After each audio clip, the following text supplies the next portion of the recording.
What would I define as physiotherapy? That's a really difficult question to answer. I define it by what it's not. So it's health without drugs or surgery. We are experts in movement, basically, in the management of pain, of movement disorders.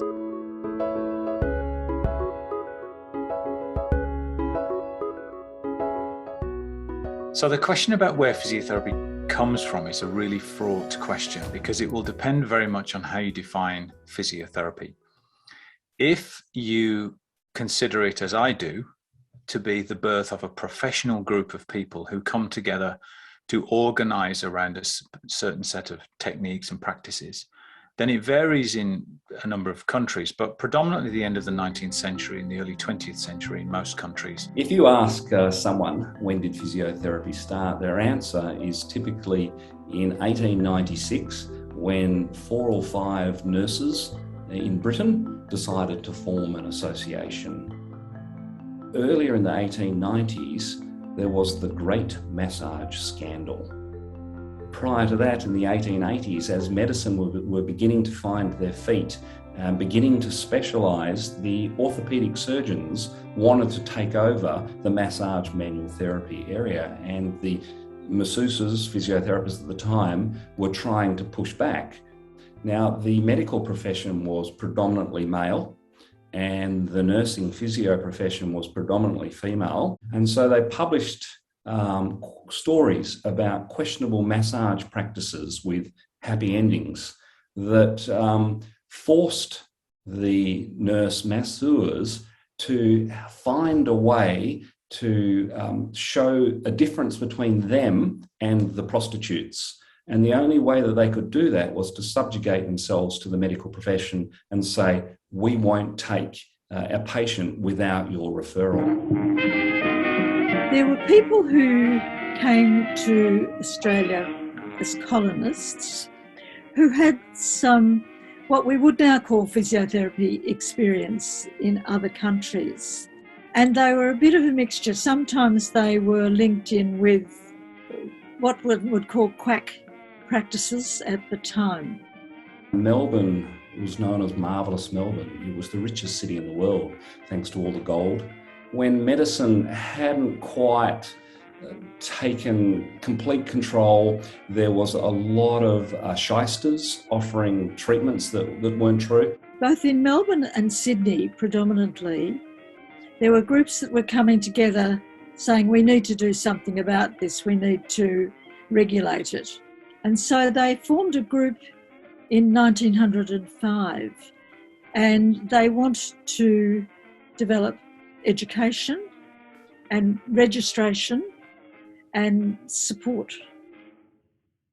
Australia was one of the first countries in the world to have an education system that covered all the 3 branches of physiotherapy at the time, which were the manual therapy, massage, the exercise, and the electrotherapy. Physiotherapy courses in New South Wales, Victoria and South Australia started very, very early.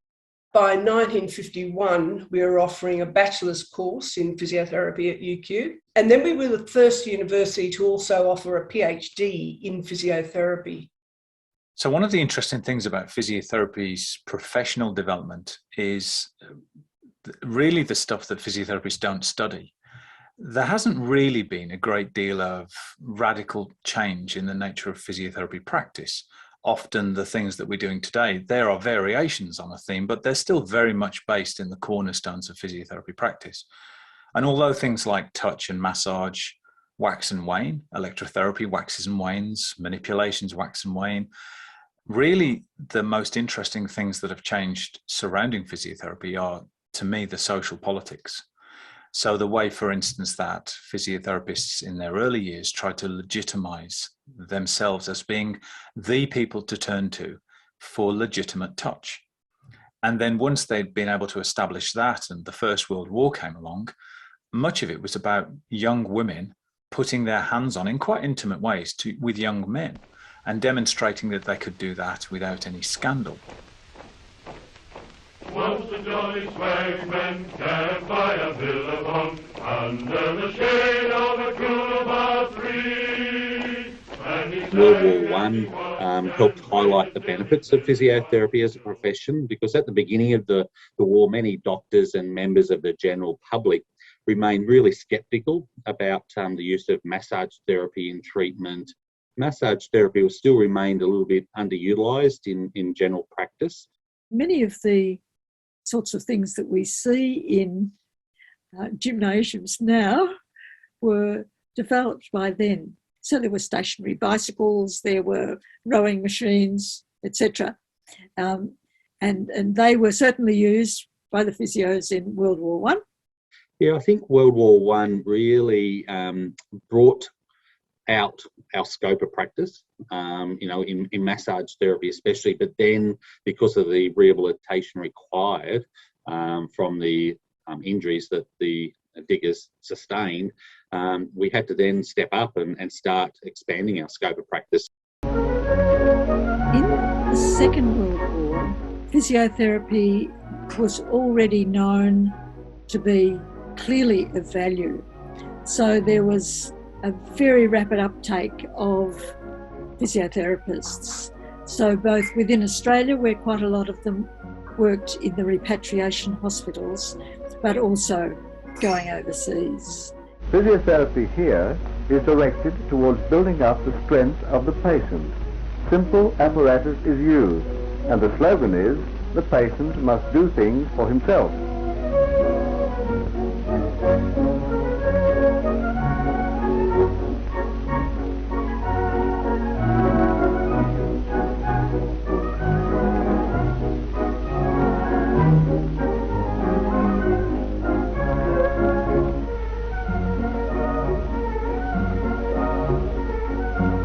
So much of physiotherapy's growth in the past has been a response to a kind of cultural shame. When nation states send millions of their young men off to war, the answer to the kind of horror of that death and injury is to create a rehabilitation service that gets people back to functioning normally. When the nations can't deal with public health crises and they can't deal with infections, we are part of the response to it. An unseen enemy invades Hull. Into this thriving port, perhaps from overseas, came a sudden attack of that most dreaded disease, polio. An explosive epidemic, in the words of the city's medical officer. People who had polio with paralysis were treated by physiotherapists. The overwhelming flow of patients and the expenses involved in their care had created a serious emergency. The patient lived in the box.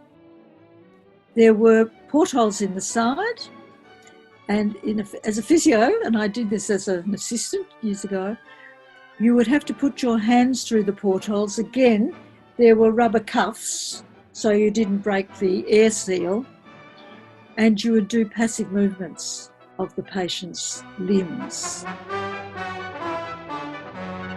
When the patients were not being treated, they were usually in what was called a double Thomas splint, and depending on the degree of paralysis, they could be in a star-shaped position.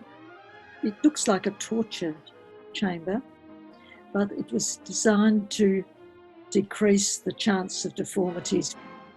Kids would be on the beach in these unwieldy splints, but allowed to get in the water. Now, what that did to the metal of the splints is hard to imagine. You know, they would not last very long. But the children were given as much opportunity as possible to live a normal life.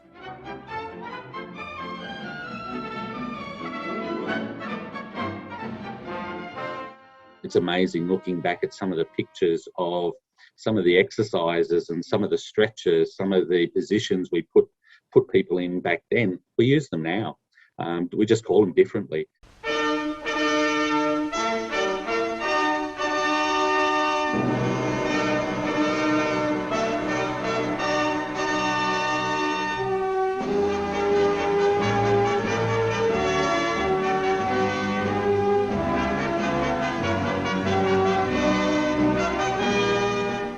September of 1953, the year that London rejoiced in the coronation of Queen Elizabeth II.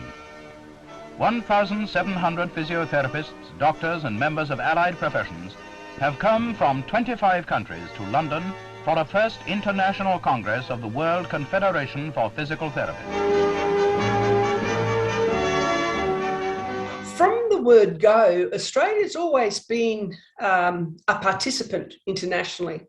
So, for example, the World Confederation of Physical Therapy started in, I think it was 1951, and Australia was a member from the word go. The change to becoming first contact practitioners, I think, was one of the most important developments within physiotherapy. Australia on the world scene was the first to actually rescind that ethic. Before 1976, we were essentially technicians. We applied a treatment that we were asked to do. It meant that physiotherapists no longer had the backstop of the medical practitioner. They were now accountable. They were completely accountable for the patient in front of them, and they had to lift their standards to be able to safely identify when it was appropriate to provide physiotherapy or refer back to a medical practitioner. Probably the next big hit after that was the adoption of evidence-based practice. Australia really jumped on board early with that, and you can see how the Pedro database is in Australia because Australian academics recognise the importance of evidence. 2004, I think it was, physiotherapy got first funded through the MBS, the medical benefits schedule. And I can still remember that day when we could actually claim physiotherapy under Medicare. I wouldn't be doing this on the weekend. Without mine, I'll be sitting distance out. Without mine, I wouldn't be able to do this with my son. Physiotherapists don't just help you recover, they help us get the most out of life. I think, I've seen fit balls come in, interferentials, ultrasound, shortwave diathermies, laser, core stability, tendonitis, tendinosis, disc prolapses, Maitland, McKenzie, Pilates, sacroiliac joint dysfunctions, massage, manipulations, rice, harm. There's so many different things that have come through. Probably the detriment of the big swings when we get different techniques or different treatment approaches coming in, people tend to only want to think of those and see how things are in perspective.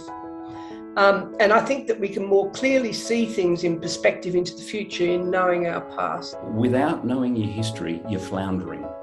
You're floundering around, you're grabbing things, you're making mistakes.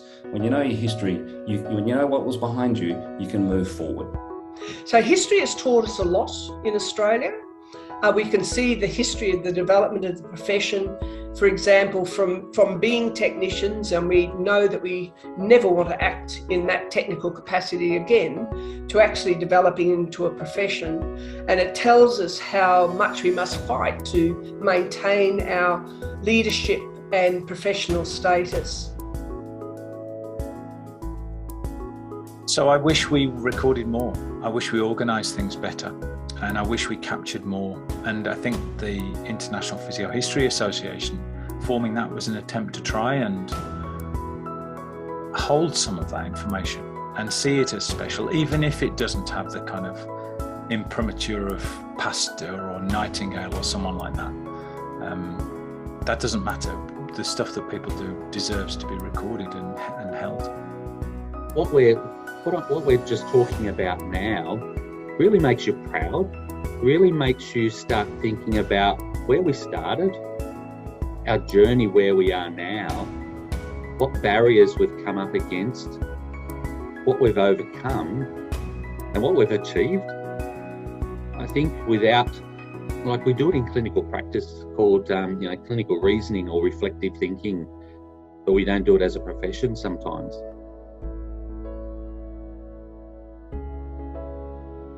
And of course, can't get past many conversations about physiotherapy without thinking about things like its colonial history, its patriarchal gendered history, and also the topic that sits on all of our lips at the moment and will do for many, many generations to come, which is climate change. we've got a 3% of Indigenous peoples in our community, but we don't have that in physiotherapy land. So, we would love to see at least 3% of our physiotherapy population be Indigenous in origin as well.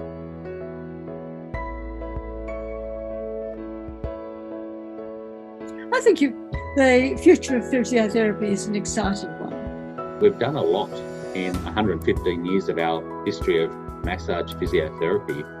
I wonder what another 115 years is going to look like. Even though you do know quite a lot when you graduate, on the scheme of things, you know very little. Is the honest truth. But it is the constant intellectual challenge that you give yourself that will give you the most reward out of a physiotherapy career. I sympathise, because as an undergraduate, all you want to do is pass. And history doesn't seem to fit into that clinical context and would often be seen as a waste of time.